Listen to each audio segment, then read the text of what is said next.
Let's focus in on Coal India, and the absolute dilution of the penalty clause has certainly infuriated a number of power companies.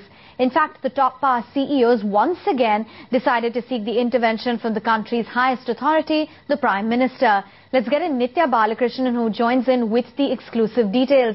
Nitya, power companies clearly seeing red because of this meager penalty exposure to Coal India. 0.01% has been described as a mockery.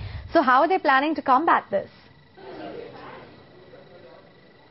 Well, clearly it looked like, power companies were almost close to the finish line because they would get some sort of assured fuel supply, at least from Coal India. But that was not to be when the company's board of directors yesterday agreed that 0.01% of penalty will be paid if they do not meet 80% of fuel supply. Clearly, power companies are completely furious about this. We spoke to various CEOs who even went as far as to call this a complete mockery of the PMO's dictate, which said that Coal India will have to enter into 20-year-long FSAs with power companies. Now, what we're given to understand from our sources is that they've already sought another appointment with the Prime Minister. They're hopeful this will take place before the parliamentary session begins on the April 24th. But they're saying even should they not meet with the Prime Minister before then, they will be taking this up at the PMO's level. They're saying they will meet with the Committee of Secretaries. They will bring this matter up with Pulak Chatterjee, the Principal Secretary himself, simply because 0.01% of penalty will absolutely mean nothing when it comes to FSAs. Remember, 10 to 40% of penalty were doing rounds earlier, which is precisely why independent directors and minority shareholders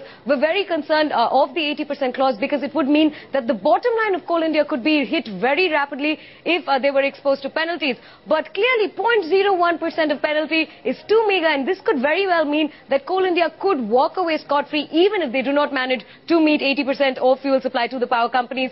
We did happen to chat with Anil Sardana, the MD of Tata Power, on the same issue. Let's listen into what he had to say. If the intent of the government was to bring the coal to the plants, I hope that intent will be met. The penalty of 0.01% has been prescribed, which virtually means nothing.